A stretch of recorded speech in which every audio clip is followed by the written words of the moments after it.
off last time. So I'm just going to share the slides and do the, oh, I'm not, I haven't got hosting rights, Jane, to share slide. Just doing it now, Hannah, sorry. Cheers, my dear, it's okay. There we go, you're all sorted. Cheers, my dear, thank you. Okay, so we are picking up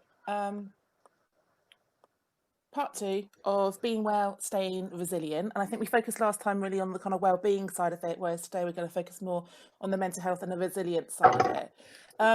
So your check-in today, your making entry is, what's one word to describe how resilient you are feeling today?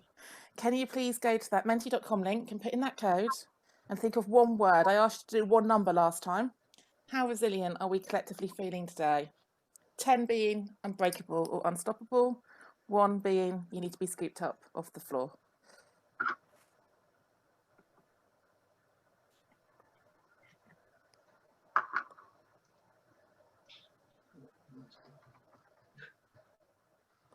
Sorry, Hannah, the link's gone. The link's gone. Oh, I'm so sorry. I was trying to find it to apologies. Here we go. That's all right. Got it?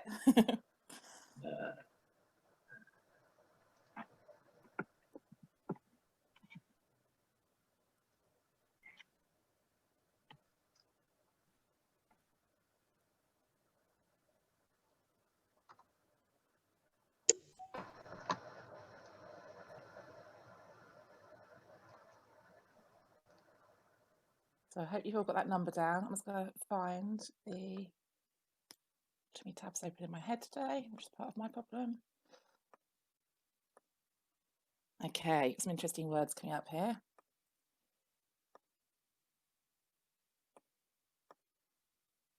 So we are feeling exhausted, determined, reasonable, mediocre, okay, coping, steady, strong. Let's give a few more moments for other words. Sorry to be a pain, Hannah. I didn't get it the second time. Okay, it's hang on, let me present it. Can you see it when it's on the screen now at the top? The code's at the very, very top of the screen. Yeah, 56. Sorry. Yeah, No. 5639070. Splintered. Got some interesting word choices coming through here. Grateful, so. Hurt. Oh, thank you for your honesty, guys. It's me who put hurt, Hannah. I've got a dodgy neck. Okay. Oh, so physically hurt rather than emotionally hurt. Yeah. That's a very vulnerable share first thing in the morning there, Keith. Yeah, exactly. Yeah. Just like, can we have a group hug, guys? I'm emotionally hurt. Well, Jean, I think it's an interesting point that you said that. So thank you for everyone who's popped a word on there. And just thinking about the difference of the kind of the word check-in to the letter check-in, so to the number check-in. I think the number check-in is great when people haven't got any words, but actually the word check-in is a bit more revealing. And you've got a sense check straight away there on the room. Of that array and that continuum of emotions we are feeling today. And some of us are feeling strong and some of us are feeling pretty broken, which would be imagined at this time of year. Some of us have got the positive mindset of trying to be grateful and trying to focus on the good things. I think it's all dependent on our context, but also our individual resilience. So thank you for sharing that. Let me go back to the slide deck. Oh, wrong one.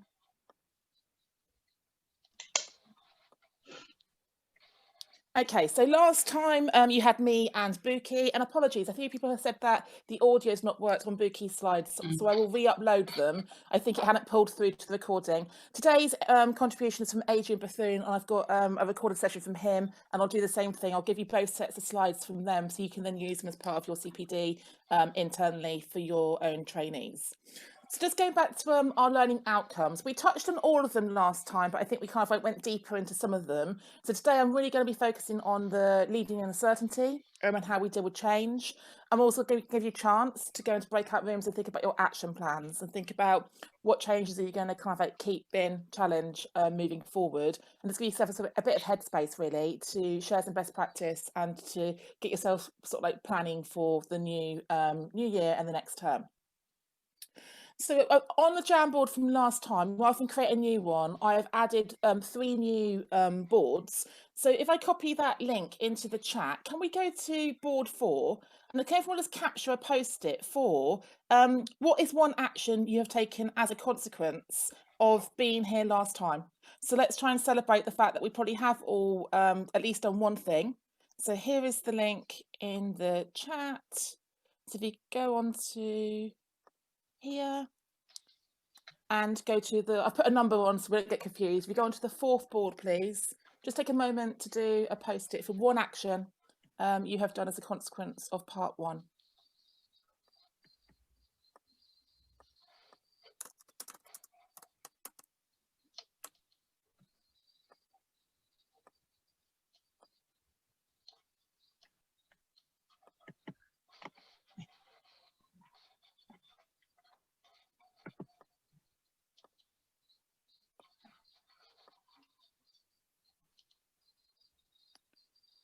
Brilliant. So we've got some people who have done some social media sharing.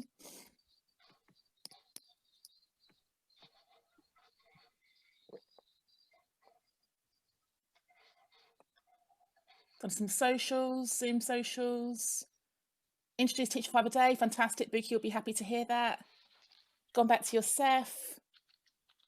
The Teacher 5 a Day seems to have resonated, which is brilliant.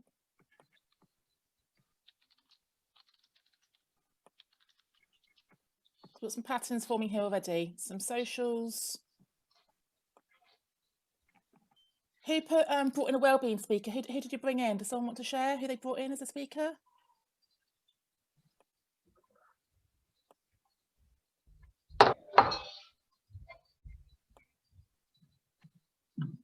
Oh, fantastic. Really interesting patterns here forming. It's Amy Williams on the phone. She says we're hosting the OTAC, which says she's let into the session. I'm just going to mute someone because we've got some phone calls being shared. If you're not on mute, just pop yourself on mute. You could hear that conversation. Alumni placements, awesome.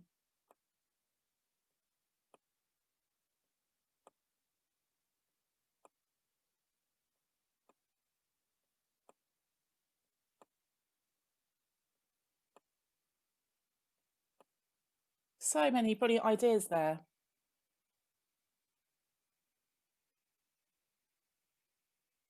Just give you a moment to just process those and just have a look at the different ones. Oh, fantastic. Some diversity speakers as well. Thank you.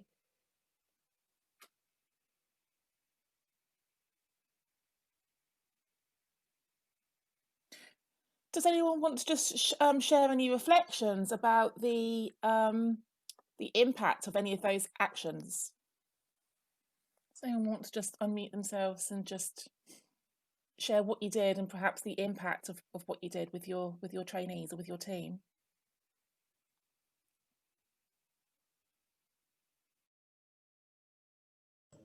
I'm happy to share, Hannah. Thanks, Jo. I mean, I think it was me that wrote about our self-evaluation and improvement plan. So I kind of took a step back and looked at that in terms of trying to move away from that tick box approach to a more embedded approach, which is what we all strive for. But when times are hard, and especially at the moment in terms of capacity, we all fall into that trap of tick boxing, don't we, rather than embedding. So I've gone back and had a real think about, I've started to think about that. I haven't necessarily done anything about it yet, but really made me think about trainees and those and mentors actually, of who are on their own and who are their networks. So when we had our trainee voice meeting a few weeks ago, we started to organise a few more socials. They're pretty good at doing that by themselves, actually. I think people are just genuinely a lot more compassionate at the moment. And I hope that's one thing that just sticks from all of this. So kind of looked at it in depth, but also kind of just done a few things, very simple things which I hope have kind of brought the group together when they can't be together in the room. Again, mentors as well, thinking about the impact on mentors. They're the people with the trainees day in, day out, aren't they? So yeah, absolutely. Thank you. So there's quite often a swing from, are we looking at policy to inform practice or practice to inform policy, and it's that kind of ongoing cycle. So I think stepping back and looking at the kind of the strategy and what we're doing in what order and why, because we do get quite consumed in the doing and the reactivity and the operational side of it. And I think at the end of term, it's a good chance to have a look at what's worked, what's not worked, where are the gaps, what can we put into next term. And with the current state of the world, you might need to loop back and revisit some of those things that you sometimes perhaps just do once. So thank you for that. And the social isolation piece, absolutely, really thinking about who are our vulnerables in each of our stakeholder groups. Does another person want to just share the impact of what they've done or what they did and why they did it?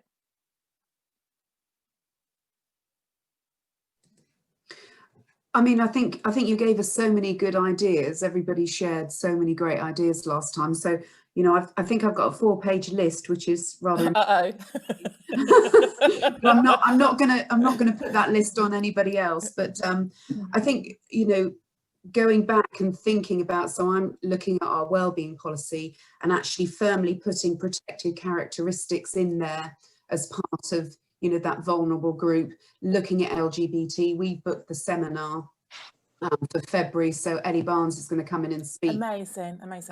To over 120 new teachers. You know, that's got to have an impact, hasn't it, really? So that's brilliant. That's great. And the thing is that there are so many ideas out there. It's then working out the priorities, isn't it? And it's also working out what we think's right, but what the trainees are going to get the most from as well, and kind of getting that balance both ways. And just going back to protected characteristics for a second. So I know some of you were at the conference keynote I did on diversity, equity, inclusion. A couple of the skit leads have reached out to me to say, is there best practice on a skit equality and diversity policy? And I've not seen one, and I've tweeted out, and that might be something you need to think about, or something we could collaborate on as well, that you're weaving, Jo, in there, the protected characteristics into your mental health and wellbeing policy, but do you have a policy that is fit for purpose for your skit for DEI?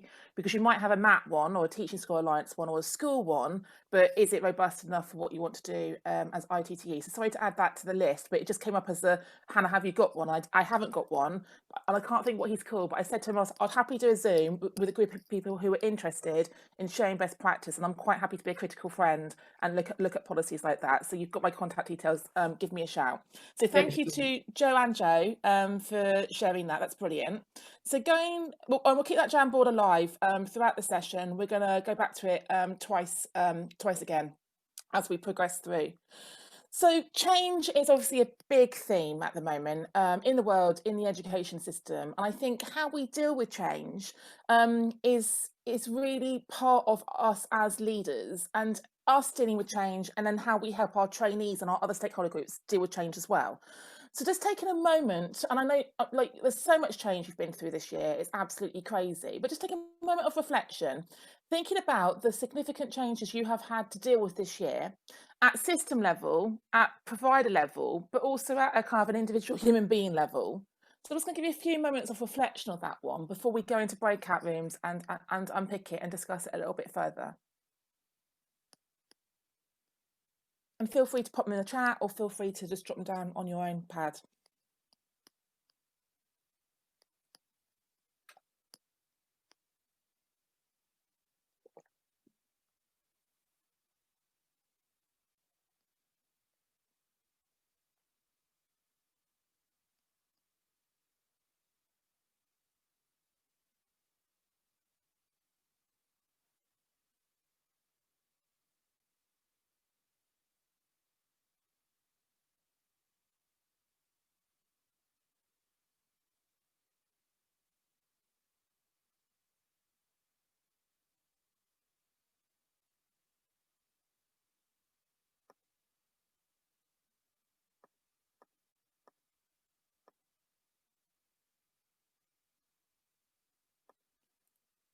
So if we think about that kind of scale from the kind of the macro, the systemic things, the DfE diktats, down to the kind of the individual level, does anyone want to share any of the kind of the changes you have been dealing with as an ITTE provider this year? So reduce face-to-face contact with trainees. Thank you. Okay, so how we build our relationships, how we build our rapport, how we normally sort of like interact with our trainees has been forced on us, and we've had to pivot and be agile and adjust to that world change. So thank you for sharing that one.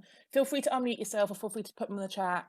Yeah, the digital revolution, so learning to use online platforms and using different devices, different ways of all of our processes and systems had to flip, didn't they? And that's been quite a big one.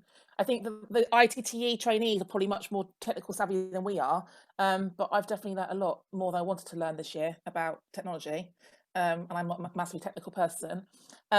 Relationships, replacement schools, falling out with one of ours regards to their COVID requirements and the pressures it's put on trainees. Oh wow. Verity, are you happy to unmute and just share that experience? So you're having to challenge your placement schools with their policies. Yes, basically they're kind of one of our placement schools has kind of made certain decisions, and it's restricted at what our trainees are allowed to do. And it's made things really difficult, particularly for a couple of them who are quite vulnerable trainees anyway. And then that means that we're not being able to get the sort of meet up with them that we would normally have. I mean, I know there is still online, but we're finding with some of ours that that's not enough. Yeah. And they don't want to share in that sort of format. And that relationship becoming strained and like falling out with them was it a difficult school placement anyway? Because some relationships can be quite fraught, or have they just been particularly difficult this year? They've been particularly difficult this year. In fact, they've basically said they're not going to offer us a place for after Christmas now, even though we did have some trainees lined up for that. We found that out on Friday. So. Oh gosh. So I'm not sure how many of you are part of Collective Ed and Rachel Lofthouse's network, but I get emails regular basis from her saying there's a school in Sheffield who needs a placement for an MFL trainee, for example, and she will then ping that out to the 100 people in the coaching community at Collective Ed.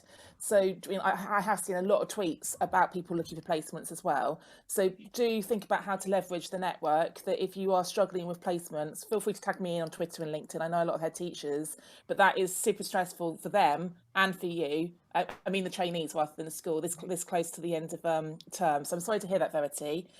Julie shared threat to current role. Yeah, Julie, where's Julie Bostock? Do you want to just share that one, Julie? Hi, lovely. Sorry, I was trying to find your face. Yeah, that Ruth has just put a similar comment as well. I mean, actually, this started the year before because initially the plan was to scrap them a year sooner. So, I've had a couple of years now of wondering whether I need to be looking for another job. Yeah, absolutely. And the constant changes, and there's been a couple of big announcements this week, hasn't there, about Teaching School Council changes and the new Children's Commissioner. There's been some interesting changes for us to deal with. So that individual... We've now got the market review as well, the market review of initial teacher training, who knows? Because now my job is dependent on the SCIT, and I just hope that we've still got a SCIT, because, that is going to need to pay my salary entirely next year. But there's this other threat on the horizon now as well, isn't there? We don't know what they're going to decide. Yeah, so thank you for sharing that, because you guys are there as the rocks to hold that position of safety for your trainees, but actually if you are in uncertain roles as well, that's going to take its toll. So how do we look after ourselves and looking after them? All the reform changes, the impact, the DFE's just general uselessness. Apologies if they're on the call, I don't think they are. High levels of stress and anxiety, yes, so the compassionate fatigue of sponging up everyone else's stress. New Ofsted framework. Not knowing what the new landscape's going to look like. And the changes to the curriculum. Okay, so just a few changes, just a few things we've had to deal with this year, and the kind of the urgency. I think for me, one of the things we're going to look at is urgency and priorities, and how everything feels urgent quite a lot of the time. And it's really hard to be strategic when everything's so reactive and responsive. And actually, that can be a real trigger for a lot of us. If we think about what our own individual triggers are for stress. Actually, if we are a planner, and I imagine a lot of you are planners and you plan a whole year in advance, it's very stressful when then you're constantly dealing with that kind of level of uncertainty and having to redo plans that perhaps you did last summer. So thank you for sharing that. Thinking about how we're going to go into our first breakout rooms, just a little bit further in small groups, thinking about how have you individually navigated that uncertainty this year? What's worked, what's not worked? we're going to spend 10 minutes in a breakout room thinking about the kind of the impact of COVID and lockdown on ourselves individually, but also the impact on the sector. So just a chance to really have a bit of an offload and a bit of a share with a small group. So Jane's going to pop you into breakout rooms for 10 minutes and you're just going to talk. So I hope that was a good opportunity to have a bit of a reflect and a bit of a chat. I was just reading the Jamboard and I can see that someone's put themselves onto the Ruby Rax mindfulness course as part of their looking after themselves. Does anyone want to just share some of the uncertainty we've dealt with and perhaps how we've coped with it? Any interesting points shared or gleaned in your breakouts?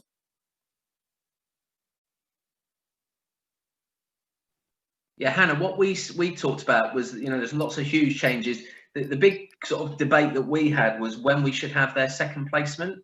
And there was lots of arguments. We had a discussion in our breakout room, but also at our team meeting on Tuesday. We've got we normally would have it between February half term and Easter, or like 6 weeks. And we've got like 3 options on the table. We asked head teachers what they wanted, and it's not conclusive. My personal view is to not have a B placement this year, because it's the only year that we're allowed not to, and to really support them all the way through, and maybe give them like 2-3 weeks at the end of it, but make that mandatory, so it's important and it gives it a bit of gravitas. And that might be at a different school. It might be at their NQT school, or it might be at one of our partnership schools. But we all talked about, what are we going to do, and how challenging that is.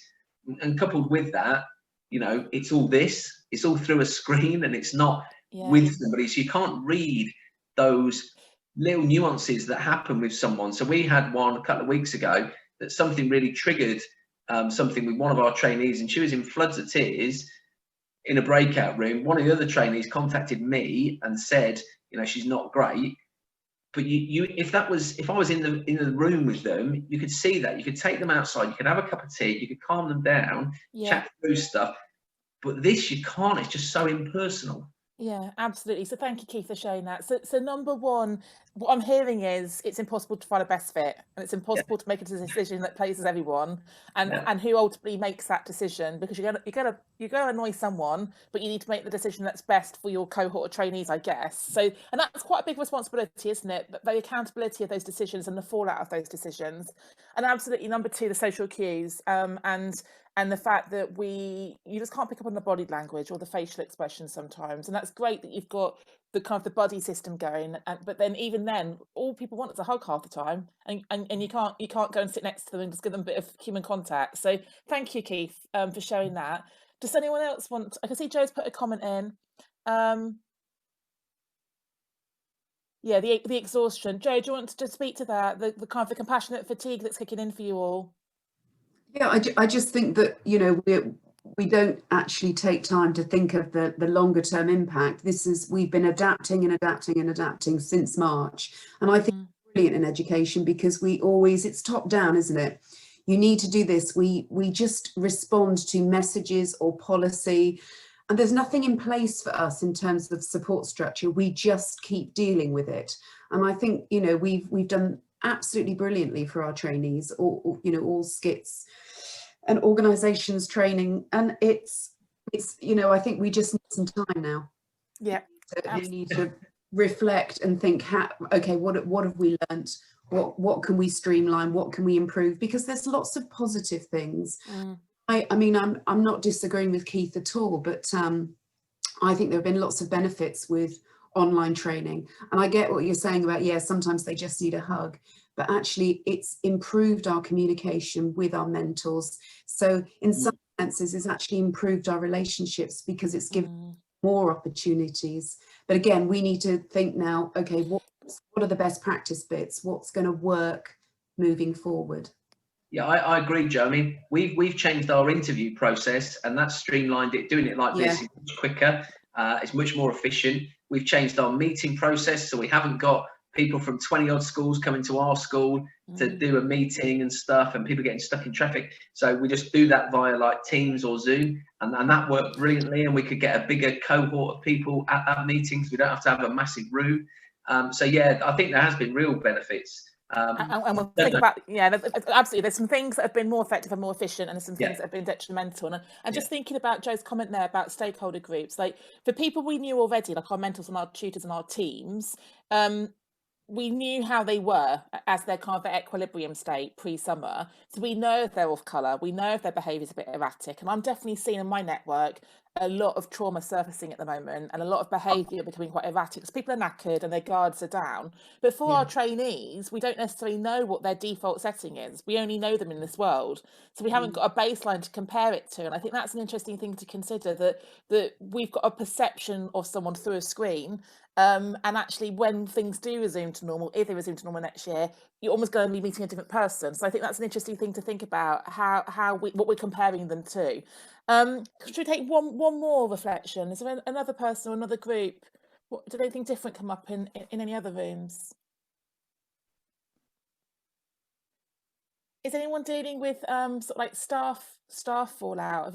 Has anyone got any staff who are just completely fraught and they've got mental health and wellbeing issues, and actually you're trying to deal with your team as well as your trainees? It's Devinda here. Hi, Devinda. Hello. It's not necessarily some of our skit staff. I think certainly with our mentors, it is an issue.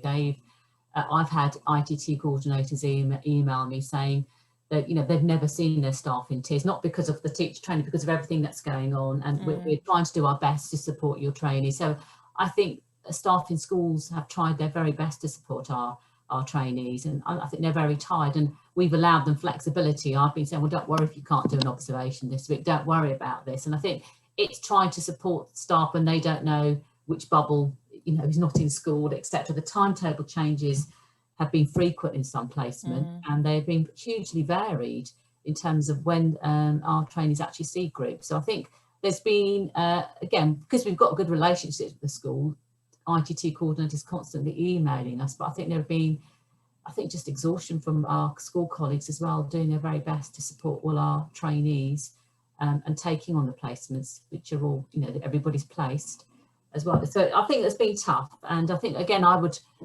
reinforce what Jo said. We were in the same group we've dealt with an awful lot since March, but we've always come back with responses and ways to support our trainees and made some changes, modifying things as we've gone along, really.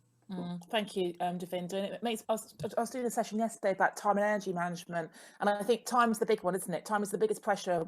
None of us have got enough time, and there's so many things we want to do, and if we had the time to actually spend a whole day recarving out the strategy, perhaps things would be a bit easier for us next term, but that time's constantly being drawn on, and we know that our trainees and our mentors have got no time as well. And I think the gift of time would probably be the only thing we all wish for at the moment. And how can we actually find some time in the early new year, but equally how can we replenish our energy? And we're going to think about rebalance and restore in a second. So thank you for sharing your reflections there.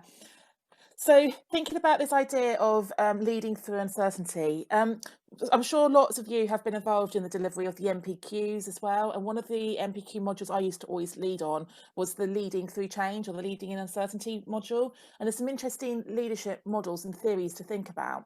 And I just wanted to spotlight something I've been involved in the last 6 months. There's a brilliant coaching community platform called Resilient Leaders Elements, and it's all about coaching for resilience. I just want to share some of the framework with you because it really spoke to me when I discovered it back in March. And as I said, I spent the last 6 months training to become a resilient leadership coach. So one of their models is this diagram here, which they call the urgency continuum. And we're constantly moving up and down this urgency continuum. And we are teetering on the uncertainty, the crisis and the chaos all the time. And then we swing back to equilibrium. And different things will drag us individually onto different parts of this continuum, because what stresses me out won't stress Kathy out, and it might stress Lucinda out. We've got different things that perhaps trigger us. And understanding ourselves in equilibrium helps us then understand ourselves as we go under pressure and become stressed. But knowing ourselves and knowing how to rebalance ourselves is also part of that resilience. And I think that self-awareness piece that we've probably got as leaders and as experienced teachers, how can we perhaps use some of this with our tutors and our mentors and our trainees, so they've got that self-awareness of what are the things that serve us?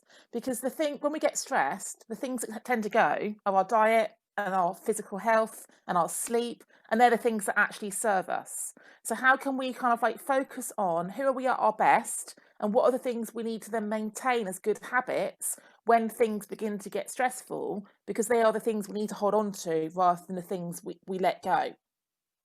And the research for Resilient Leaders comes through these two people who are the founders, and they've been working together for 15 years. Rachel was an army officer at Sandhurst, and Jeremy was head of people at Unilever. So it's a kind of it's a cross-sector coaching model. And their research over the last 15 years has distilled down to what are the attributes and the qualities that make someone resilient, particularly through the lens of leadership. And when we're talking about leadership here, we're not just talking about those people with leadership responsibilities. Every person is a leader at every level. We are leaders in our personal lives and our professional lives. Our teachers are leaders in their classroom. They might not identify as a leader and call themselves a leader, but they do have leadership responsibility in a micro way. So our awareness of where our strengths are, but also our awareness of where our areas of development are, our awareness of those things that trigger us and what takes us from pressure to stress, our awareness of what those things that work for us to help us rebalance are part of that self-awareness suite that we really need to hone in. And then it comes down to confidence. And I know we kind of touched on confidence a little bit last session, that confidence in ourselves and that confidence in what we do. And how can we build up the confidence of our trainees, because the confidence actually correlates to their resilience. And I'm sure you can think of some trainees who are lacking in confidence, both in themselves, but in their competencies. And that probably triggers a lack of resilience at times. And then how can we be confident and resilient and grasp opportunities? Some people absolutely thrive on change. I am one of those annoying people. I quite like uncertainty. I quite like things being thrown at me. I quite like being a problem solver. So it doesn't necessarily knock me, but I've worked with a lot of people who completely unravel when the things they know and the things they rely on get taken away from them, and they can't cope in that uncertainty. And then the other part of resilience, which we hear quite a lot, that rhetoric of our ability to bounce back. And I think one of the things that we do through this coaching program is get people to think about, no matter how difficult the situation is right now, you have got through worse before. And how can we draw on that toolkit of things we've already experienced? I believe in the kind of the coaching for the person rather than the problem approach, because sometimes when we coach the problem, people then can't assimilate the kind of the skills and the things they did to get that situation to transfer to another situation. So how can we get them to think holistically about, perhaps they had a difficult situation in their teens or in their undergraduate, and what were the skills and qualities that they drew on to get them through that situation, and getting them to join up the dots in their personal history might help. And ultimately, that finding their way through uncertainty is about what's our vision, what's our goal, and how can that keep us going. So the research from this framework, they've got these 4 elements that underpin resilient leadership. And I think these really resonate with all of us as leaders. And then under each of the elements, there's 3 facets. And if you're interested in this, I can send you a whole presentation on it. So thinking about yourselves and how this might serve you as being resilient leaders, clarity of direction, top left, the green one, is about us having that clarity of the vision and knowing what our goals are, and then communicating that vision and aligning people to go on that journey with us to fulfill that vision, and being able to navigate the obstacles along the way. So that really speaks to my very first question to you at the start of session 1, like, what is your vision as an ITTE lead, ITTE provider? And ultimately, our vision is about supporting our trainees to pass this year, and beyond.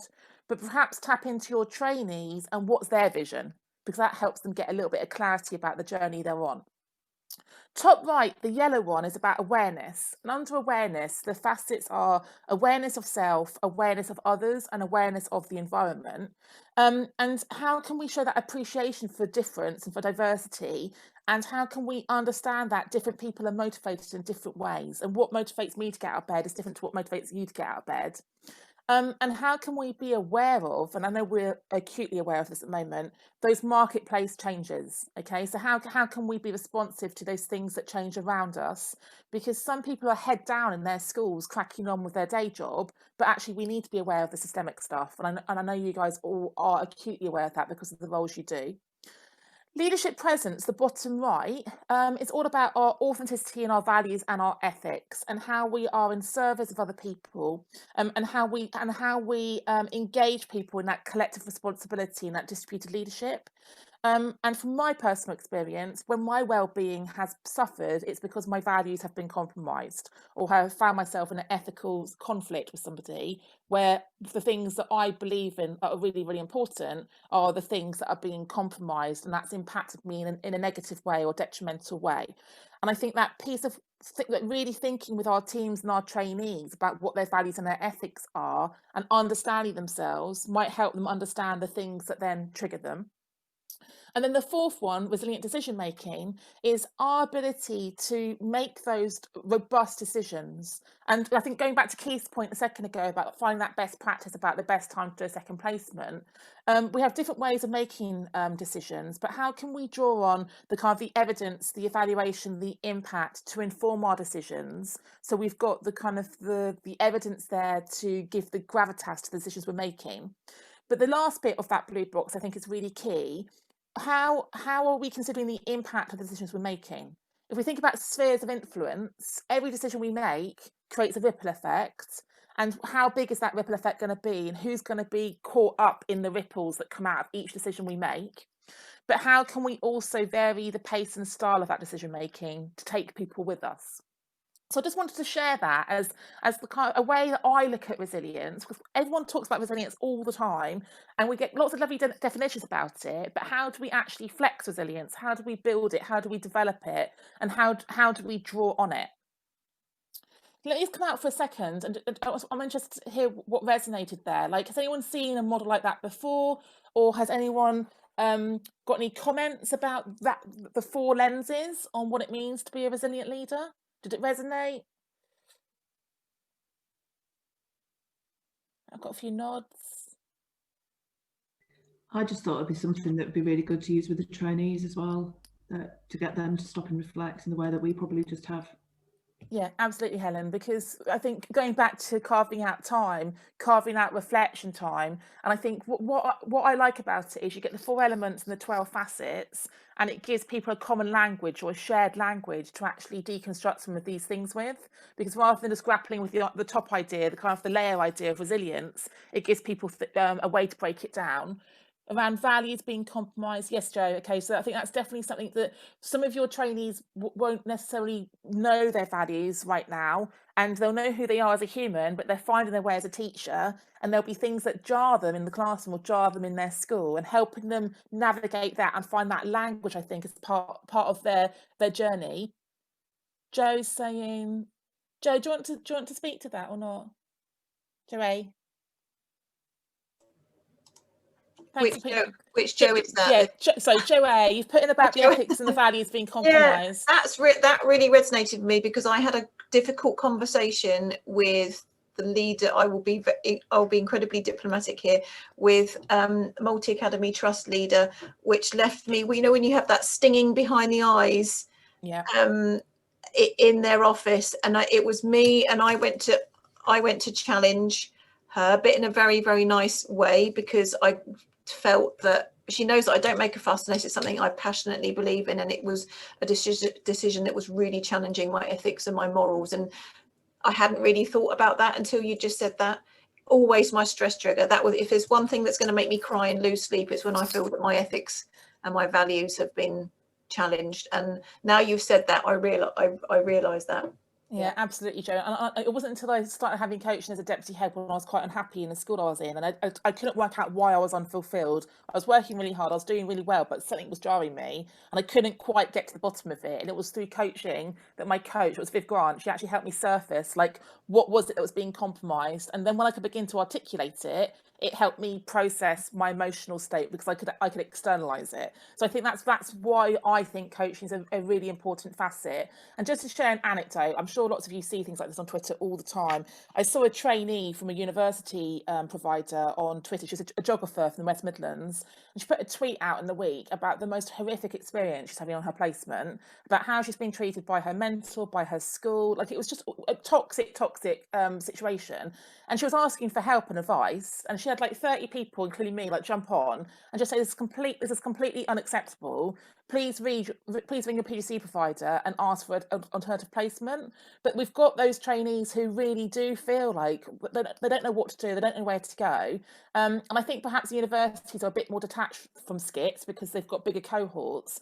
But I just thought that was just really indicative of the fact that not all the schools are really looking after the trainees right now. And she's a bloody geographer. Like, we know we haven't got enough geographers in the system. Like, we can't let another geographer go.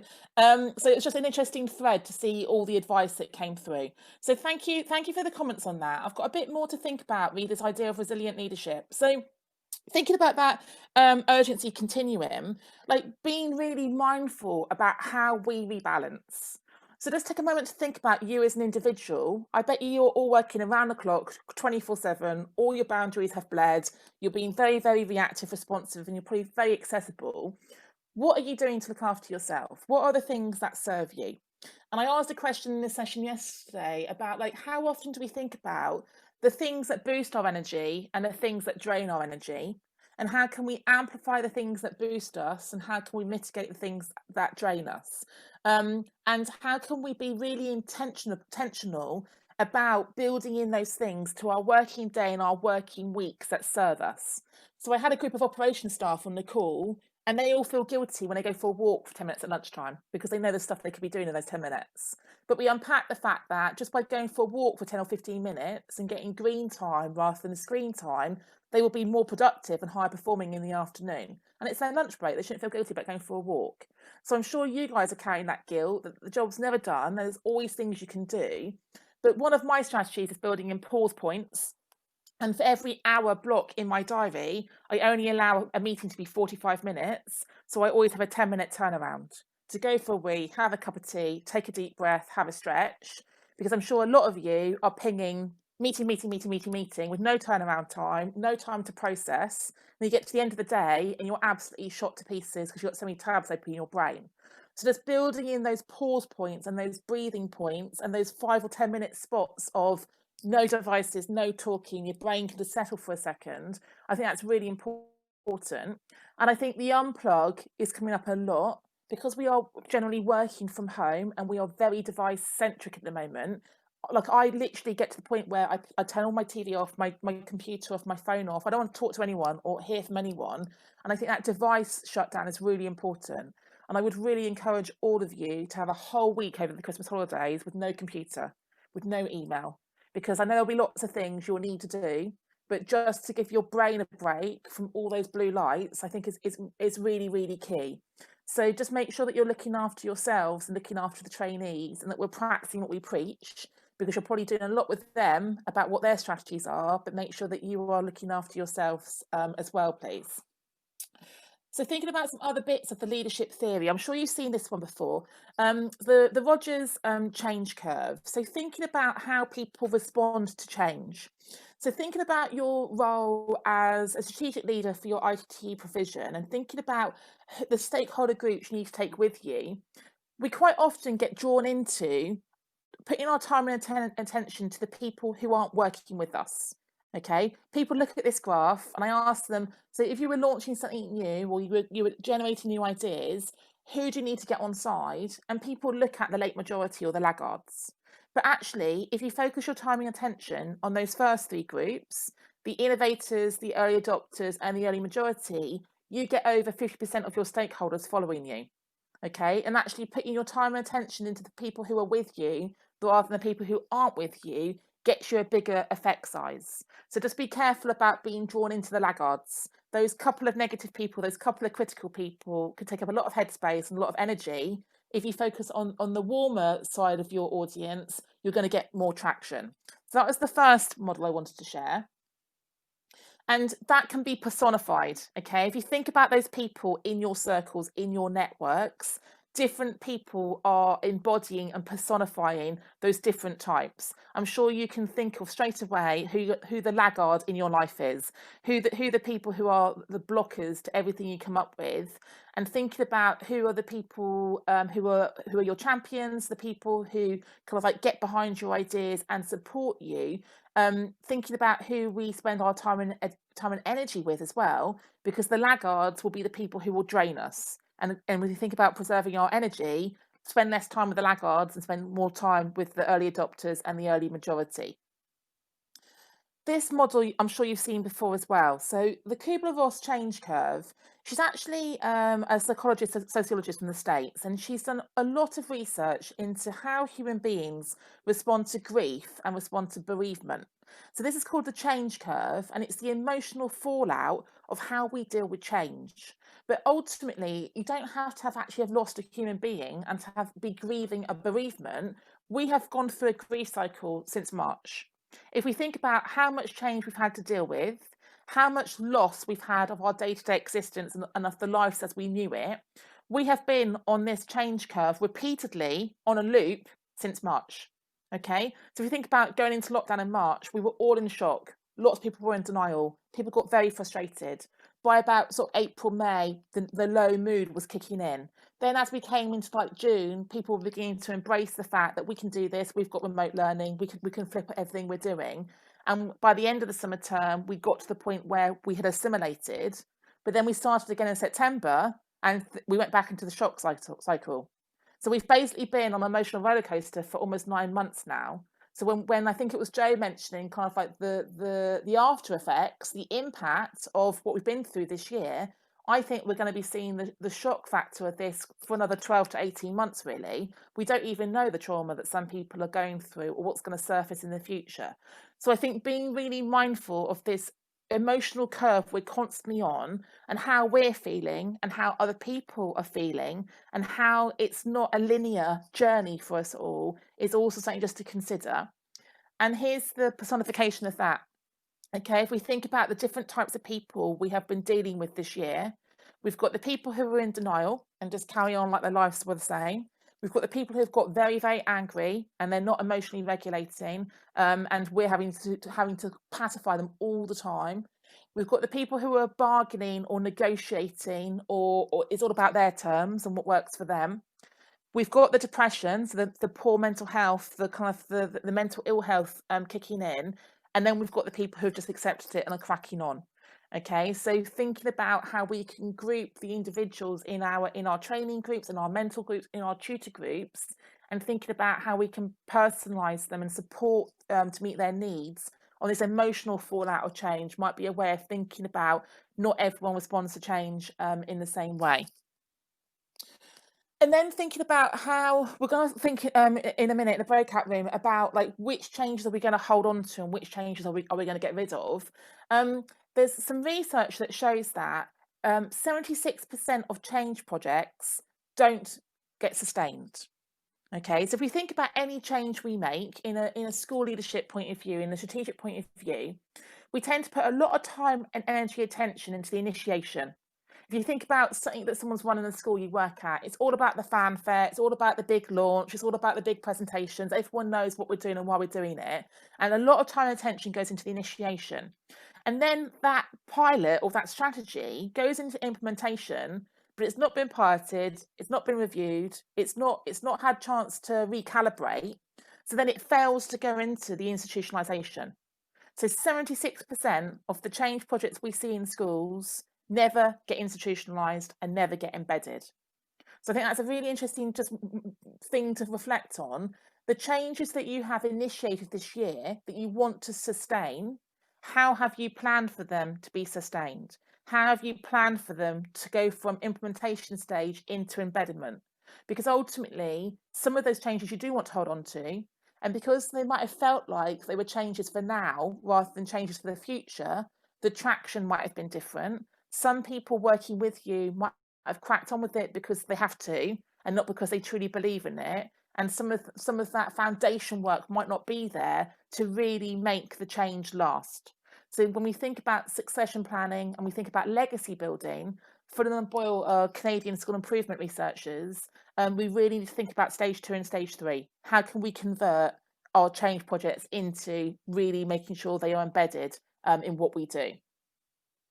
And I'm sure a lot of you have read Kotter. John Kotter has written lots of books about change theory. If you're not familiar with his work, he's got a brilliant, really short book, allegory, called My Iceberg is Melting. and it's all about a group of penguins and how they respond to change during global warming. So he's got this change theory model about the 8 steps of the process of change. And again, just thinking about the kind of the strategy, your SEF, your SIP, the strategy you're building for your skit for this year and beyond, thinking about how you can break it down into the different steps for sustainable change, I think is really important. So if you start at the top at 12 o'clock, okay, how do you create that sense of urgency? Well, I'd argue and say that everything's got a sense of urgency at the moment. Actually, a sense of urgency is not going to help anyone. But how do you get that buy-in? How do you get people to understand that it's important, the thing that you're initiating? Then how do we build that coalition? If we go to the right, how do we get people engaged and involved? And how do we get people working with us? So that goes back to my point about alignment, that unified purpose. How do we then form or co-create that strategic vision so everyone understands where they're going and why they're going there? The enlistment goes back to that, the change curve of the early adopters, the early innovators. How do we take people with us? Who are the people who are going to help us bring to life our vision? The enabling is about the removal of barriers and obstacles, which you've all become massive problem solvers this year. Any problem that's been thrown at you, you've managed to navigate around, but that's that enabling mindset. The generational short-term wins, okay, so what are the things you're going to celebrate at the end of this term, the things you've achieved, the things that have worked, and how can you harness traction by celebrating those short-term wins? And then the sustaining goes back into my last point about how do you then get that sustained impact over time, which leads into the institutional change. Okay, so I just wanted to share some of these theory models, thinking about you as strategic leaders and thinking about the work you've done this year. A lot of time, a lot of energy has been taken up, a lot of resource. How are you going to make sure that that time and energy and resource hasn't been wasted? And how are you going to plan strategically for those things to become part of the institutional kind of context of where you're working?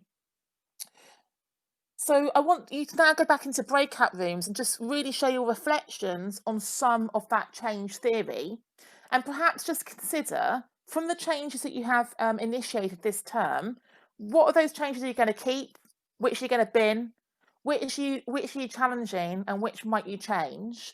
So there's been so much change we've been through. I just think it's an opportunity for the next 10 minutes for us to have a chat about what are those changes are we going to filter and which ones are we going to get some control over. So Jane, if you could pop them back into their groups for 10 minutes, please, to talk about the change theory. Absolutely. The breakout rooms are coming up now. You. Thanks, Jane. I'm interested to know what you unpacked in your rooms. Any reflections on the leadership change theory and the kind of the changes you're leading and how you might sustain them? Does anyone want to just share what they discussed in their breakout rooms?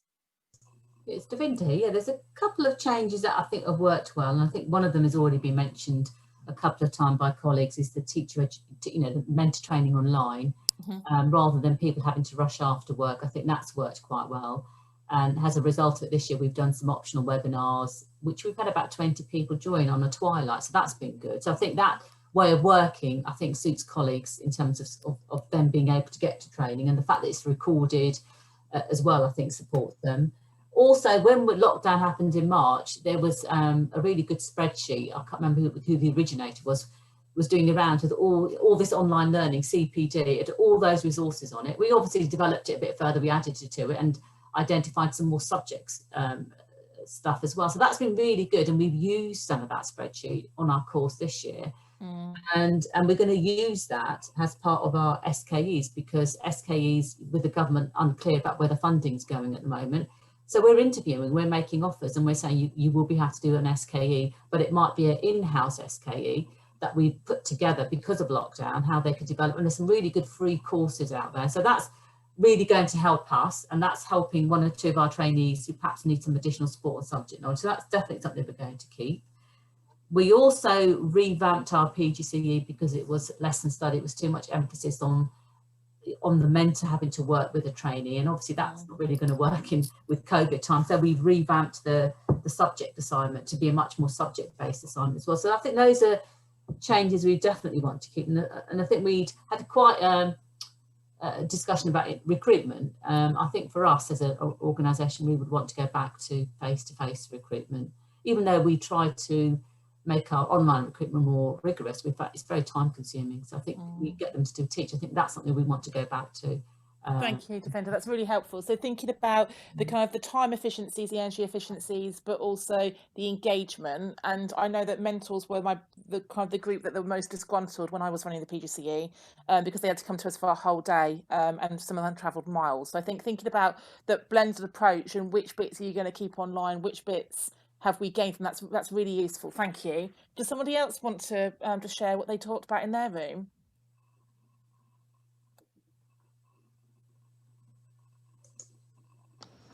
We spoke about how good or how effective it was to do online recruitment evenings compared to travelling around to dusty school halls and, giving out, lukewarm tea and biscuits.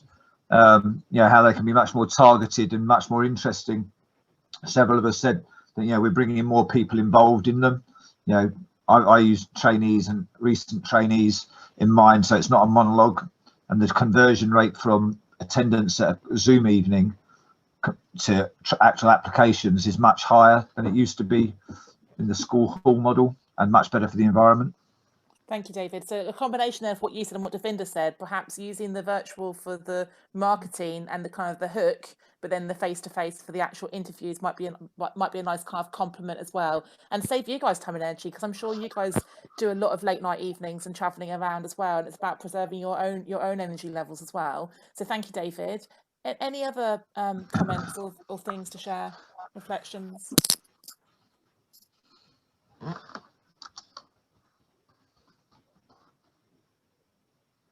Did any of the change theory resonate or reinforce things that you have been experiencing as leaders?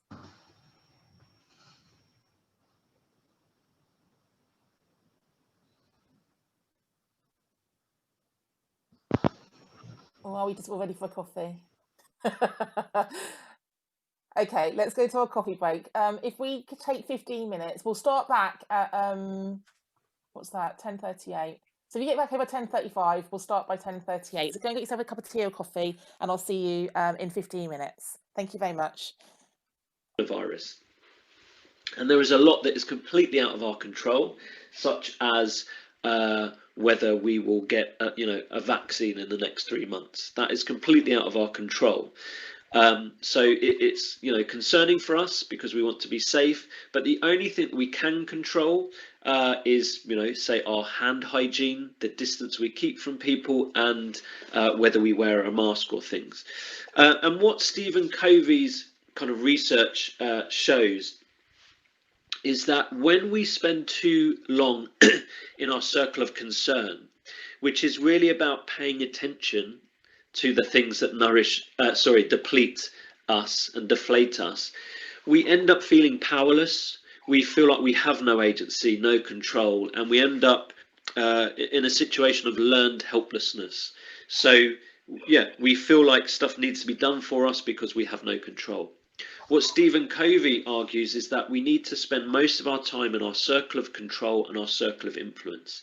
And when we do that, we find small, manageable ways of feeling in control of our lives and having a sense of agency. And when we spend more time, say, in our circle of control, just focusing on the small things that we can control, such as our physical activity, such as our diet, such as our sleep hygiene and habits, etc., then our circle of control and even our circle of influence grows.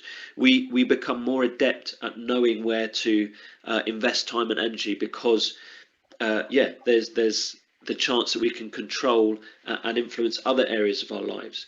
So again, this comes back to attention. We need to pay attention to the things that we can control and things that we can influence. And as best we can, we need to let go of the things in our circle of concern because they just deplete us and deflate us.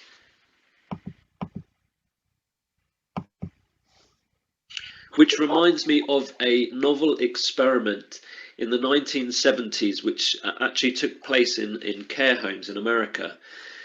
And what they did in this study was they gave residents in a care home a plant, and they split them into two groups. There was the control group and the intervention group. So the control group were given, everyone was given a plant, and the control group were told, here's a plant to brighten up your room. You don't have to take care of it. Your carer will do that for you. It's just to give you something nice to look at every day.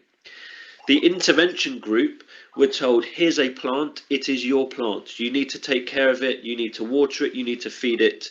It's yours to take care of. So the intervention group were essentially given autonomy and a sense of agency over the plant. They were in control of looking after that plant. What they found at the end of this study, which took place over a number of months, was that the intervention group that had to take care of and nourish the plant reported higher levels of physical and mental health at the end of the study, and they even lived longer. And what the researchers determined was that, you know, in this care home, many of these residents had no agency or autonomy. Everything was done for them. You know, their food was cooked for them, their beds were made for them, they were cleaned by carers, and just having some sense of control by looking after a plant gave them that increased sense of agency, so they took more care of themselves in other areas of their lives. So small things matter. Do not underestimate how powerful small things and taking control can be for your physical and mental health.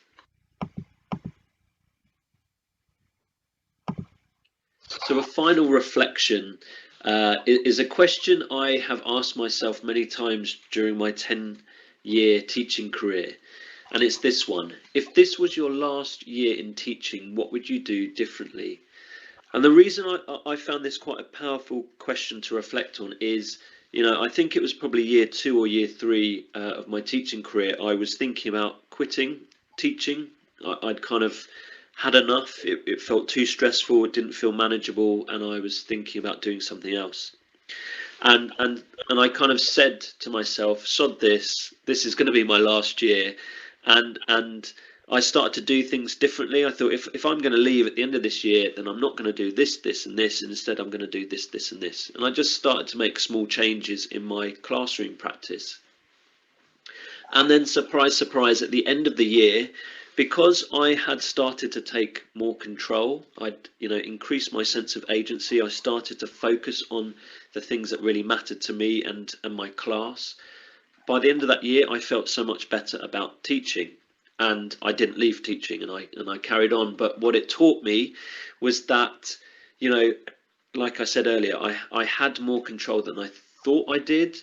And when I exercised that control, I increased my sense of agency, and I did stuff, and I had the courage and my convictions to do stuff more aligned to my purpose for being in the classroom and also my values. Then I was a happier teacher. I had, you know, I started to look forward to going to work rather than dreading it. So this is a question I kind of keep coming back to. When I find that I've lost my way a bit, I think, okay, well, if this is my last year, what am I going to do differently? What am I going to keep doing because I know it's important? What am I going to stop doing because I know it's a complete waste of time? What am I going to have the courage to try out because it's my last year, so why not? So have a think about this question yourself. If this was your last year in teaching, you know, allow that to increase your perspective. What would you do differently? What would you really focus on because it matters? What would you let go of because it doesn't?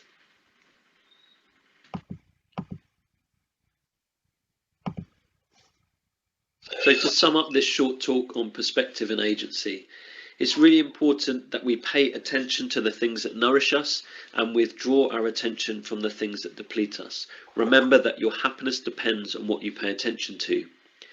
It's also important to take in the good. Regularly stop and reflect on the things that are going well for you, personally and professionally, and just write them down. 3 small things that are going well, and do it regularly. The more often, the better. Keep in mind what really matters. You know, use your perspective to kind of step back, see the bigger picture, notice what really matters. Change what you can and let go of the rest. Get better at realizing what's in your control and what's out of your control. And yeah, don't underestimate the small things because they really do matter.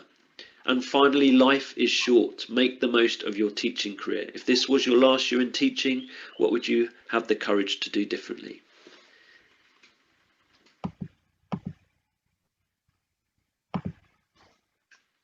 So I just wanted to end by saying thank you for listening. I hope you found it useful and insightful.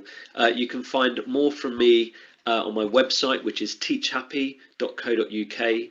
I'm on Twitter at Adrian Bethune, and my latest book, Teacher Wellbeing and Self-Care, which I co-wrote with Emma Kell, is available from all good bookshops and online. Thank you. So I'm going to invite you, like we did last time with Buki's session, in a second to go into breakout rooms and think about which of these strategies really resonated. How might you integrate them or reinforce them with your trainee teachers? I just wanted to spotlight why I chose them. I mean, he's a man in primary school. We know that's an underrepresented group. He's a mixed race man. We know that's an underrepresented group. He also works part-time. So I think he's a really powerful, visible role model for our trainees, and the fact that he is quite an underrepresented group. So Jane, do you want to pop them all back into their groups for 10 minutes to discuss how they might apply some of that learning in their context, please? Absolutely. Thank you. I'm going to look at your one good thing from today whilst you do that. Breakout rooms are coming up now. Are we in for 10 minutes, did you say, Hannah? Yes, please, Darlene. Lovely.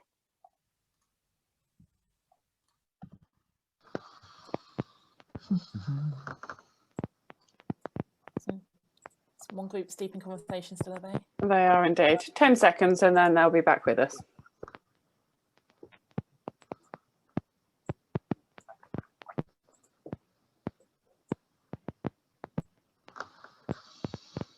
Okay, Hannah, we've got everyone back now. Over to you. Thanks, Jane. I was just catching up in the chat. So thank you for sharing your one good thing, everyone. I've popped in the chat the hashtag 3 good things. It is worth having a look at. Be a nice thing to encourage your trainees to do. I also, just before I forgot to say it, every January there's a hashtag 1 word, and you pick a word for the year, and it's kind of like your guiding value for the year. And I've done it for about 5 years now. I always blog about it. A really nice thing to do with your trainees in January, to get them to pick 1 word, 1 value. It's like 1 year I had joy, and then I must make sure everything I did that year actually brought me joy. And Charlotte asked a question about Adrian's slides. So yes, later on I'm going to upload Adrian's slides and Buki's slides, so you can have them as separate presentations, and my slides as well. So some of you might have heard of Adrian or heard him before, but I'm interested to know your reflections on his presentation, but also what you then discussed in your groups about how you might actually apply some of his concepts to your own context. So is there anyone who wants to dive in and just summarise what you talked about in your breakout room? What resonated and how might you use it?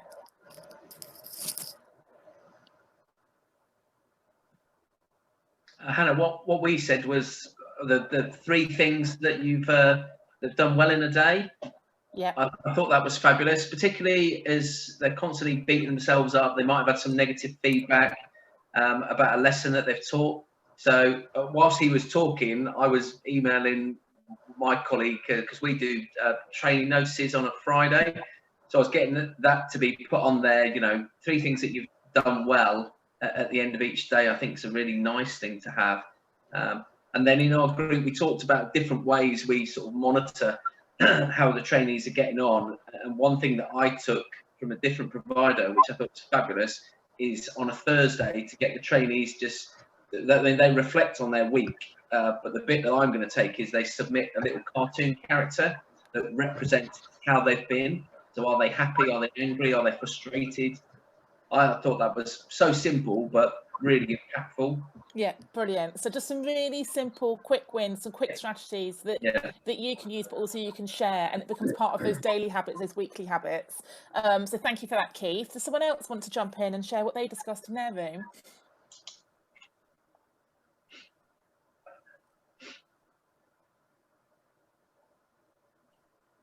Thanks, David. Do you want to go next? Yeah, I think we were all very impressed with him, actually. I said that I'm always rather suspicious of sincere people, and he was obviously a very sincere guy, but I actually really liked what he said. And I'm going to take a lot of what he said and kind of use it as an opening. I write a CPD newsletter as a part of my other hat, and I'm going to use kind of a lot of the messages he was giving there, plus some of the things you've already said, to kind of influence the opening kind of page of the CPD newsletter, because I think it's so terrible and so tough around here at the moment that it would be great to get people to refocus on the good and the positive and the things they control. So yeah, I really liked it, and I'll certainly be directing people towards his website and stuff. Brilliant, thank you, David. And I think what I was chatting to Jane and Caroline about it, because I think we know that well-being, self-care can be seen to be a bit fluffy and a bit woo, and actually because he grounds it in research and it's about sort of like scientific strategies, I think perhaps you get the naysayers and the people who are perhaps the non-believers engaged because you can chuck a report at them or a scientific piece of evidence that actually backs up. I love the that study about the plants and how and what a simple thing to do. You can give all your trainees a plant at the start of the year, and it's a competition for who keeps their plant alive. And they have to send photos each term of their plant, and is their plant wilting or is their plant still alive? When I was their head, I used to give my staff 3 presents at the start of the year because our values were grow, learn, flourish. And I always give them seeds at the start of the year. They cost me like 25p, really simple. But again, I think just sowing those seeds might be a nice thing to think about.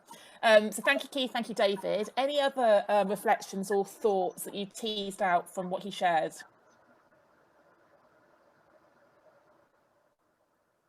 I can see lots of note making going on.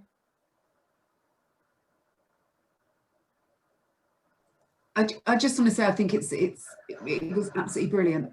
There's so much there that I think we can work with as IT providers, without a doubt. You know, I'm starting to think about how I can drip feed the nourished perspective in before Christmas, so we've got them focused on some positive things which will make them feel better. Love that concept of agency. That's something that I've always thought about, but actually here's a way we can bring that into their well-being and their training and help develop their resilience, and in terms of thinking of having control over what they're doing. They're not just here for the ride, they're making decisions during this training year. So I really like that as well. So thank you. Yeah, thanks, Jo, because I think we all know, we've all worked with people whose well-being goes and they look to us to remedy it and they look to us to make the changes, but actually getting some control back is part of that certainty and stability and security. But when your resilience is low, you can't necessarily see the wood for the trees. So getting them to think at the start of the year about their good habits, and like I literally make my trainees schedule it. Like what time are you going to bed? When are you having lunch? When are you going to go for a walk? And I think we timetable our stuff we are teaching and our planning and our marking, but how can we actually get that balance in that perspective in our diaries? And forgive me if I've said this already, like I'm a colour coder, so my diary is a rainbow and yellow is all my well-being and self-care. So I can see at a glance in my weekly diary if I've got too much green, which is meetings, or too much blue, which is training, and I make sure I plot in my yellow, which is my kind of my downtime, my energy restoration. So I think giving them some really simple visual tools like that is really beneficial as well. Let's take one more reflection. Anybody else wants to just unmute themselves and dive in? Jill said, really interesting speaker. Thank you, Jill. Any other contrasting perspectives on what you're going to take away from Adrian's contribution?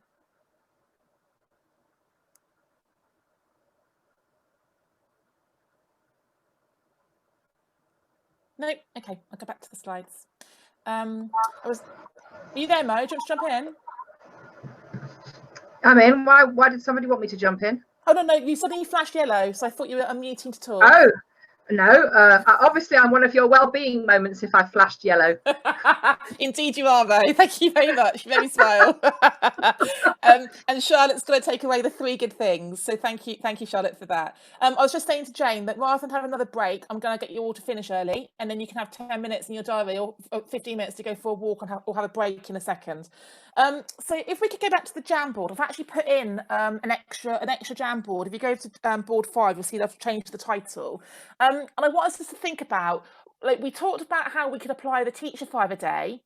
Can we all pick out one strategy for the teacher agency, either something you do already or something you're going to build in, so we can see 25 ideas about teacher agency? So I'll put that link back in to the chat. If you haven't got the Jamboard link, I will find it for you.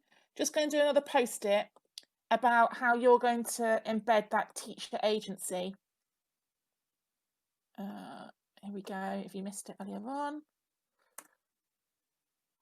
And I'll share the Jamboard so you can see that.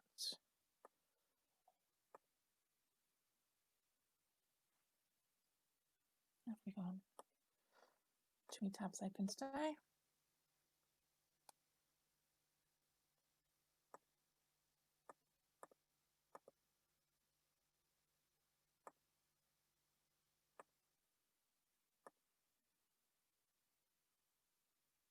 So board 5.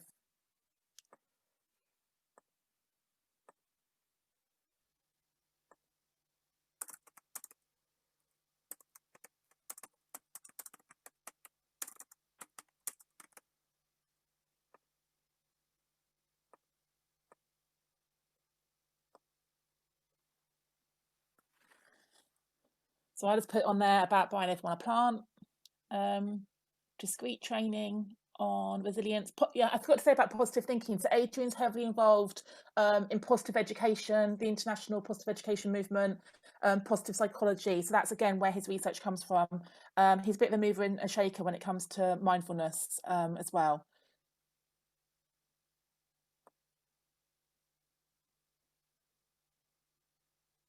Okay, so quite a lot here about comms. Yeah, brilliant. Thinking about the language we use.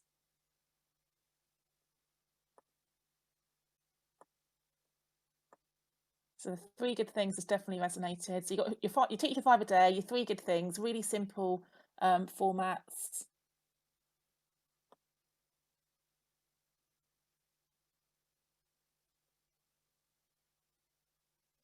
Yeah, whoever's put that one, I love that comment. The metaphor about Velcro and Teflon. What do we hold on to and what do we let wash over us? And it tends to be the opposite.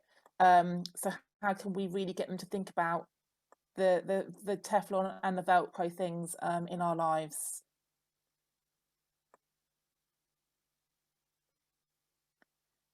Amplifying the positive and reducing the negative. I think that retraining of the brain is really important.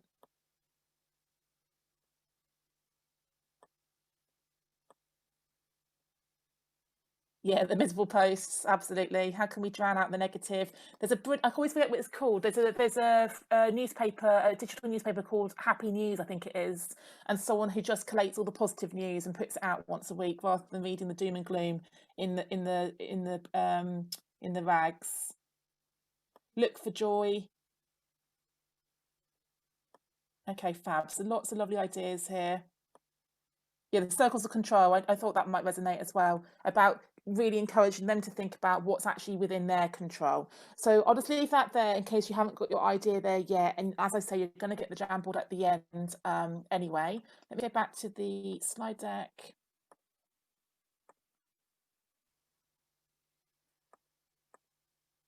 Okay, so just tying some of these things together from session 1 and session 2 and thinking about our focus, our title, being well and staying resilient. I just want us to take a few moments of reflection to go back to our initial conversations about how we monitor. How do we keep track of all of our different stakeholder groups? How do we keep an eye on their levels of well-being and their resilience? And a phrase we used to use at my school was then the triage. How and who do we triage those vulnerables to?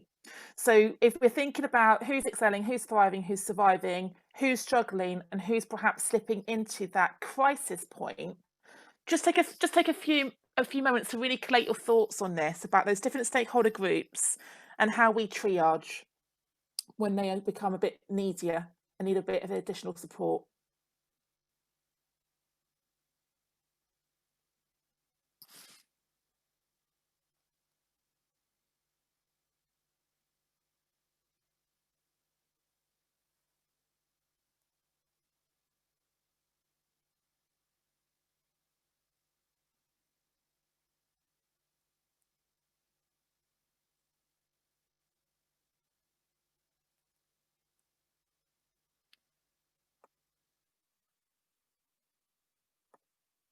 And if anyone would like to share their thoughts on this, either like things that have worked or things that you are going to do differently, about how you triage those different levels of need. Is there anyone who wants to share any thinking or any best practice or any development work they've done around this? Alison, do you want to jump in? Yeah, I was just going to say it's just important, I think, that it's not one person that holds this key information. Whether you have a check-in with HR or somebody that you can check in with, whether you set up some kind of supervision, because obviously it's not good for you if you're holding it, but also if something happens to you, what happens to that person that you know, you can't just hold the information. Now, whether that's on somebody's mental health well-being or an aspect of the program that you're choosing to change, it's important to have that accountability really and support within your team.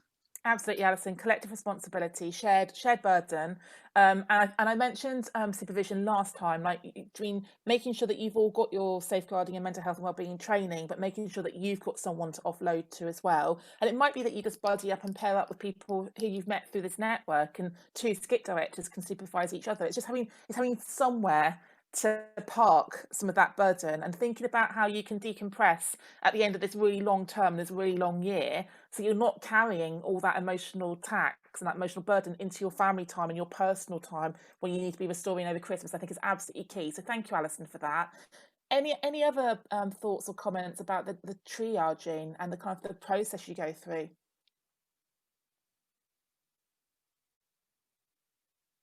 Has anyone got any models or strategies that are working, or any considerations for things that perhaps aren't working?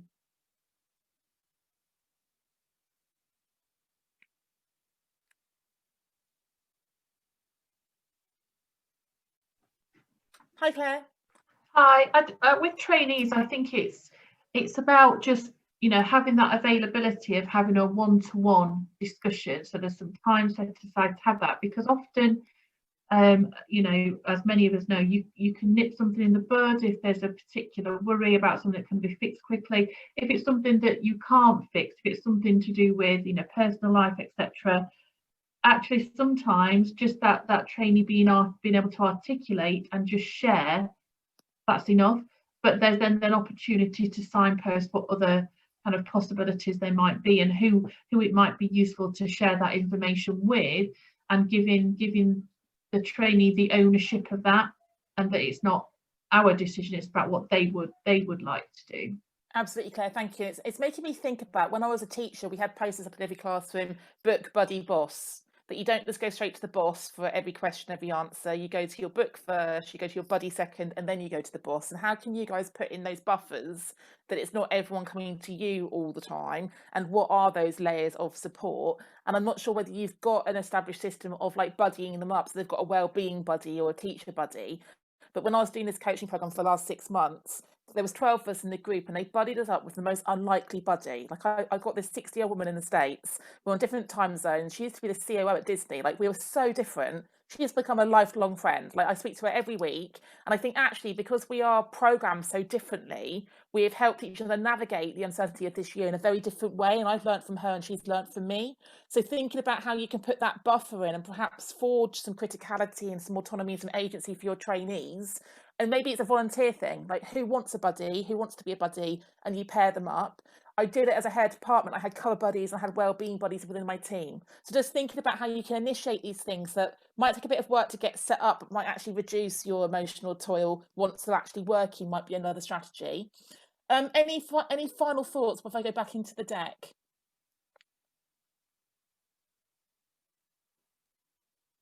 No? Okay, I'm going to dive back in. So thinking about all those different stakeholder groups and their needs, I think is absolutely key. And thinking about that emotional grief cycle of they're going to be in different emotional states at different points of the year for different reasons as well. So I'm sure you've all seen the Teacher Wellbeing Index that gets published every year. I think it came out a few weeks ago, and I've popped it into the Google Drive. It's quite a hefty document from Education Support UK. But I just wanted to pull out some of the key data, which it's quite sobering reading, as always, but just thinking about some of the data around the stress levels, the well-being levels of the sector at the moment. We know that it's at an all-time low. We know that the stress levels of head teachers and school leaders is ridiculously low, and there's a lot of people talking about leaving the sector. But we also know that the turnover and the attrition and the retention of trainees is going to be another factor for us to consider. I know we had a spike in recruitment this year, but how are we going to make sure we actually retain all of those individuals and set them up to flourish within the profession? So I just grabbed out some of the headline data here. 45% of people feel compelled to come to work all the time, even when they're unwell. And I think we really need to address the presenteeism in the education sector, that we become martyrs to the cause. And when we're ill, we still go to school. And I think there's been lots of rhetoric around this and people spreading germs when actually they just need to stay at home and look after themselves. 32% of the depression think that they are demonstrating signs of depression. Again, that's quite an alarming rate. 44% are displaying signs of anxiety. So if we're really thinking about how we can monitor the vulnerability of our trainees, but think about those different warning signals and those different triggers, and as I think it was Keith earlier on, as he said about like the ways we normally identify those who are vulnerable have changed this year. How are we doing self-referrals, peer referrals, school referrals to those trainees who might be suffering in silence that we don't actually know about? So a bit of light reading for you there, but hopefully some useful reading and some useful strategies. And just going back to the Mental Health First Aid Foundation, I know some of you have done some research and have booked yourselves on some courses, and Jane's looking at setting us up as an offer in the spring as well. But there's lots of tips floating around from MHFA England about how we can mitigate and how we can support mental health and wellbeing issues. And quite a lot of it comes down to just building in talk time. And looking at the Jamboard, a lot of you have built in more informal socials, more clinics, more Zoom catch-ups. Some schools do 10 minutes of tea and talk. Just thinking about those opportunities for talking, how we develop that empathy. And someone mentioned earlier on that we've got more compassion at the moment. How can we nurture that and how can we amplify that? That fourth one I think is really key, and someone put a second ago about like considering our language and the language we use. We do need to challenge some of that hero language we hear, particularly towards men. Just man up.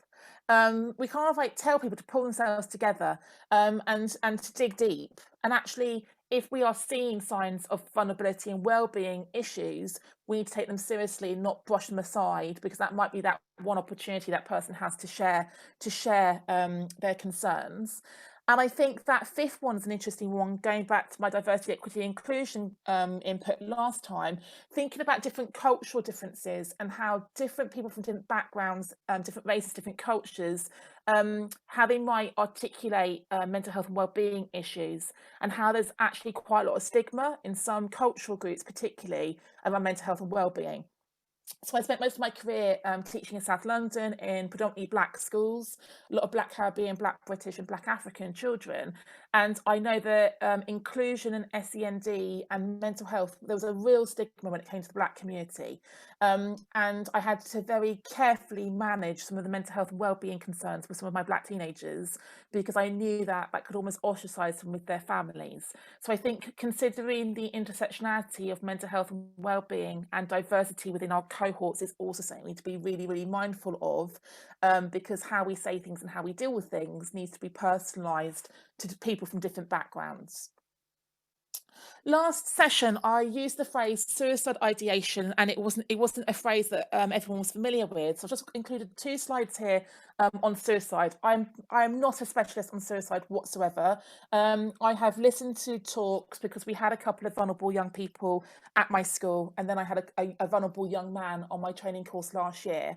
So I just found this on a website around suicide ideation, around some of the warning signals to be aware of.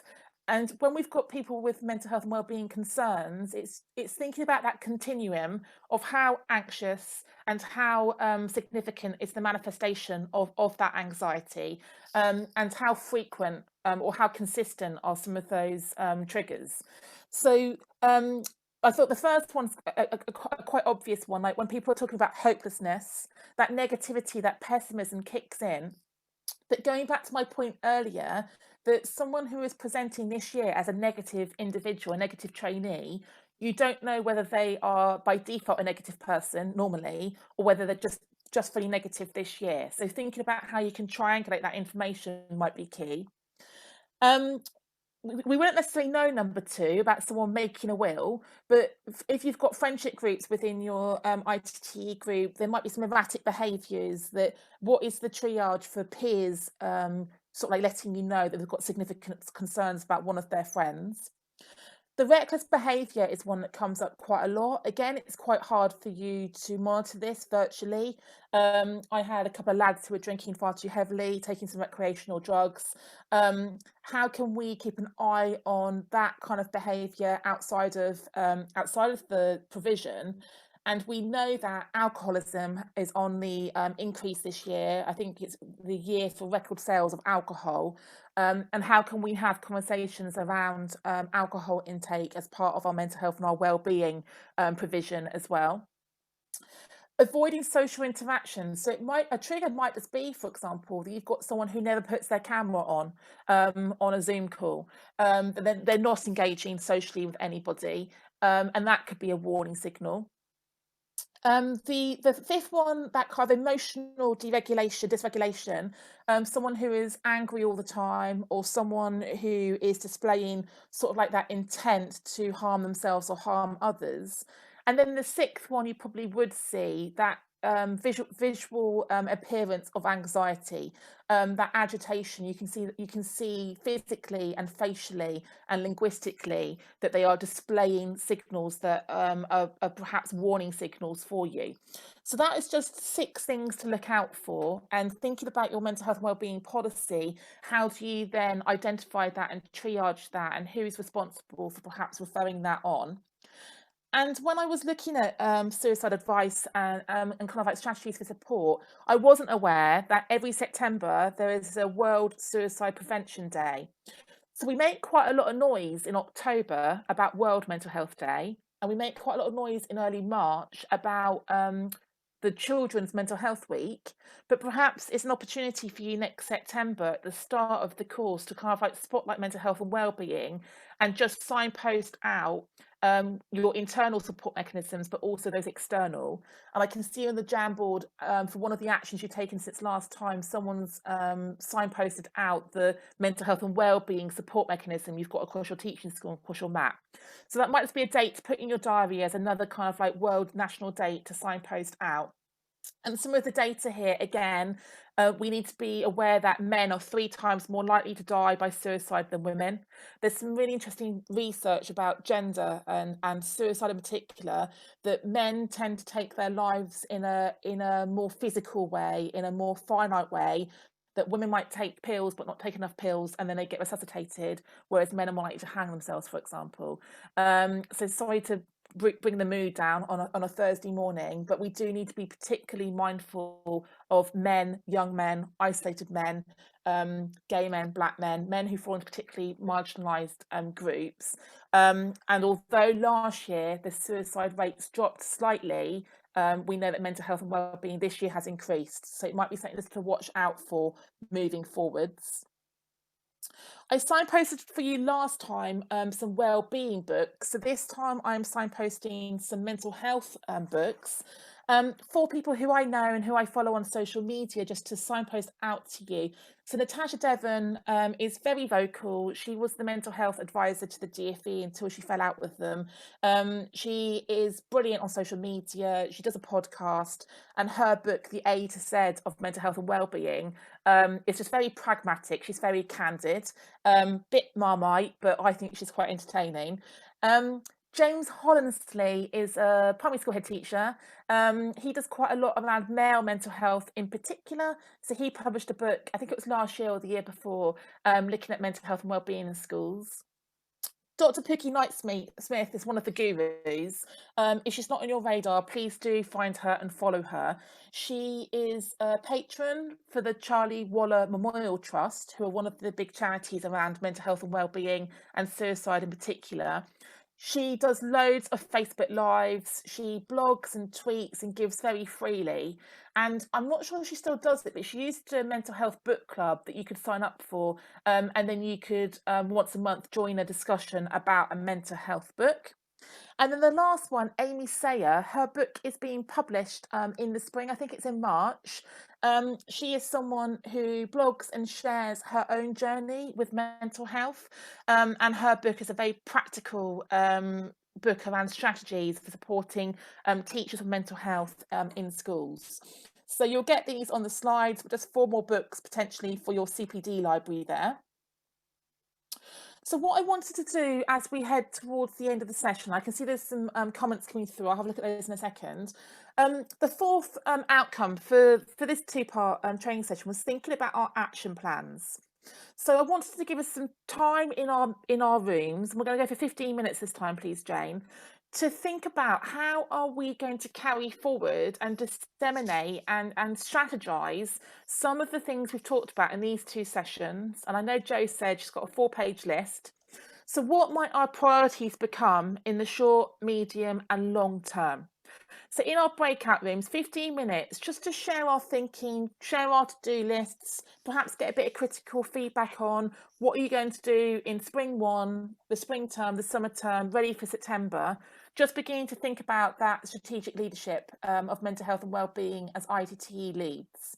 So I'm going to let you go back into your rooms for 15 minutes, and I will then see you when you come back. Breakout rooms are coming up now. Thank you. So thank you for sharing your thoughts there and sharing your ideas and making a bit of a commitment. I just wanted to signpost back out again the Google Drive. So in that Google Drive I've created, you've got my 2 PowerPoints. There'll be Buki's PowerPoint and Adrian's PowerPoint, so you could use them as part of your training offer for your trainees. I think it's Charlotte who's uploaded a couple of documents that we talked about last time. I've put in the Teacher Wellbeing Index report. I would just encourage you all to think about how can you save time and energy and resource collectively. If everyone uploaded one document or one template or one thing to that folder, you might actually all save each other a lot of time. And think about how you might stay connected as a group. I'm not sure whether the email that goes out will be a BCC, whether or not you can give permission to Jane to perhaps be connected and create some buddy systems through the group, or perhaps a small working party looking at a wellbeing policy.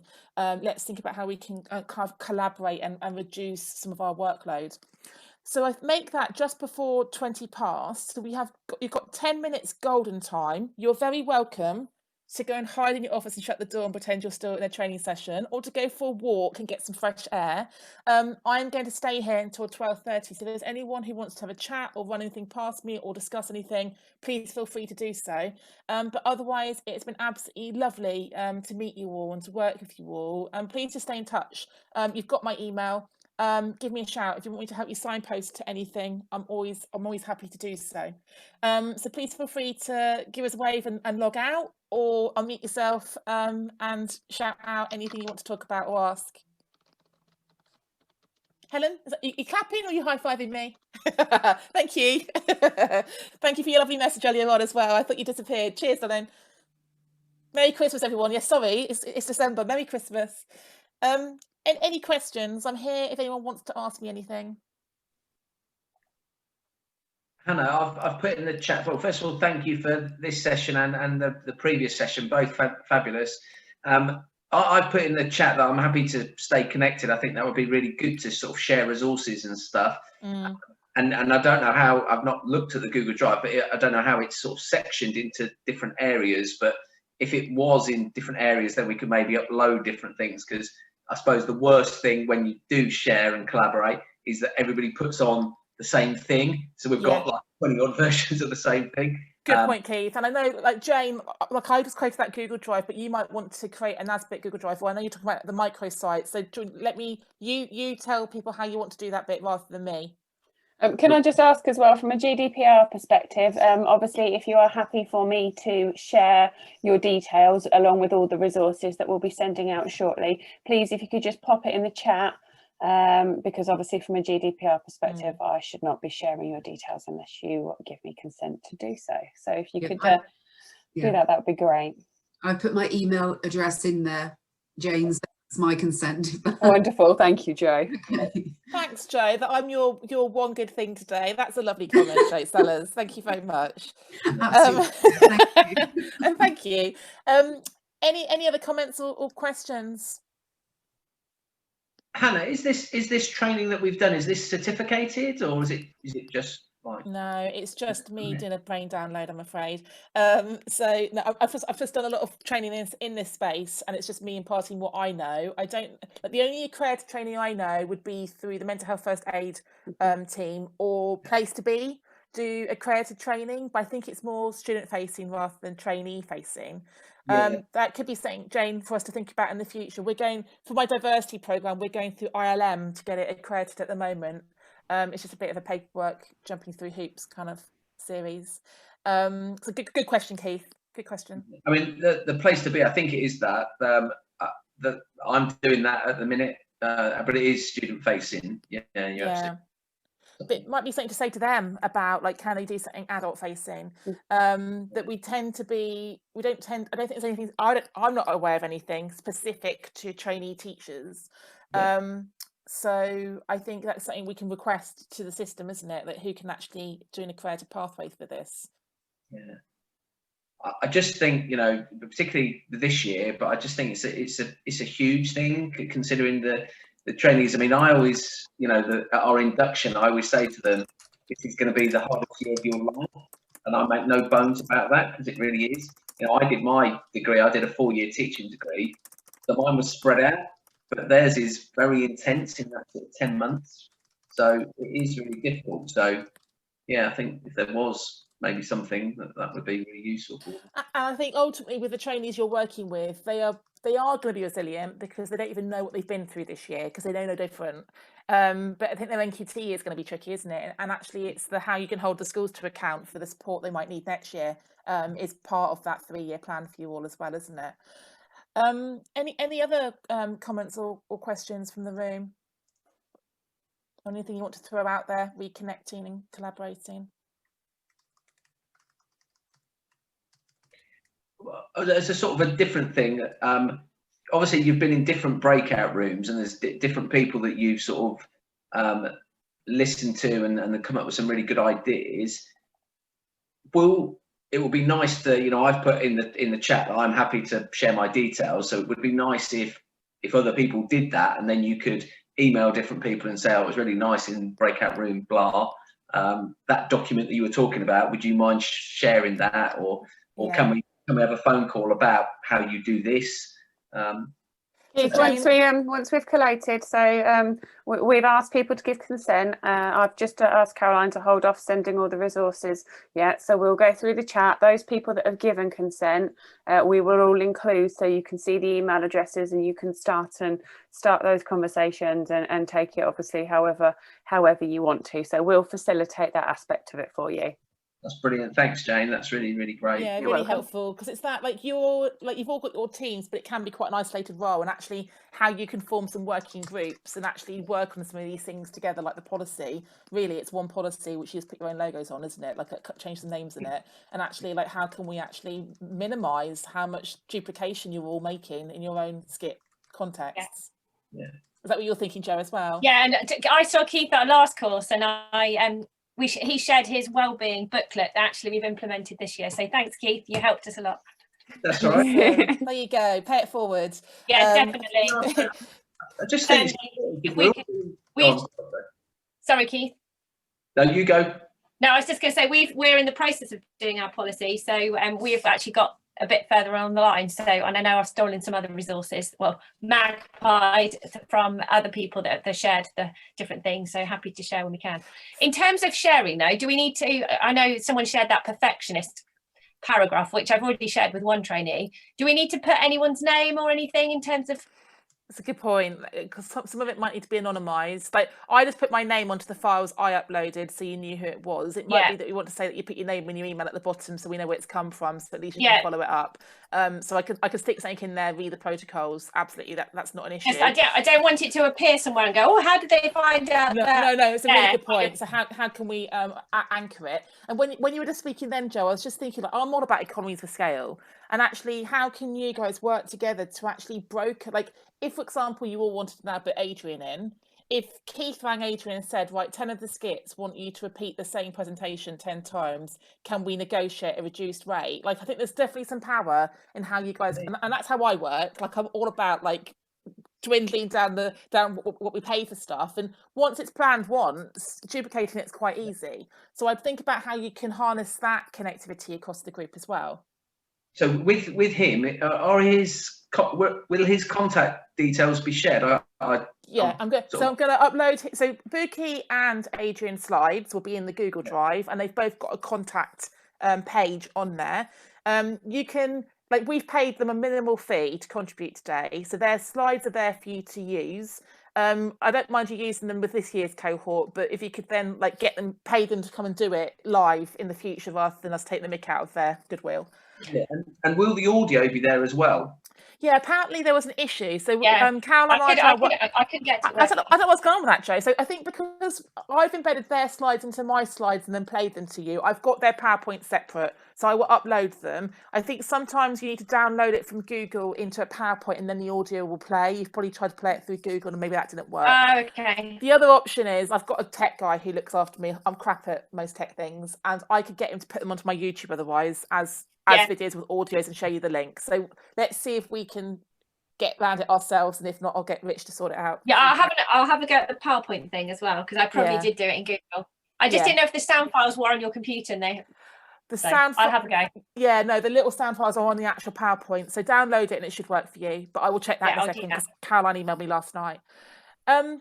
Anything else from Barbara or Verity or Katie? Any questions? You off, Joe? Nice to see you. Take care, lovely. Lovely. Thanks for coming, Joe. We'll see you soon. Merry Christmas. So you've all lost your 10 minutes of green time, but you've got 3 minutes left before your next thing slots into your diary. So thank you very much. It was thank really you to so see much, all. Hannah. Bye-bye. Cheers, Barbara. Thank you, Bye-bye, Joe. everyone. Cheers.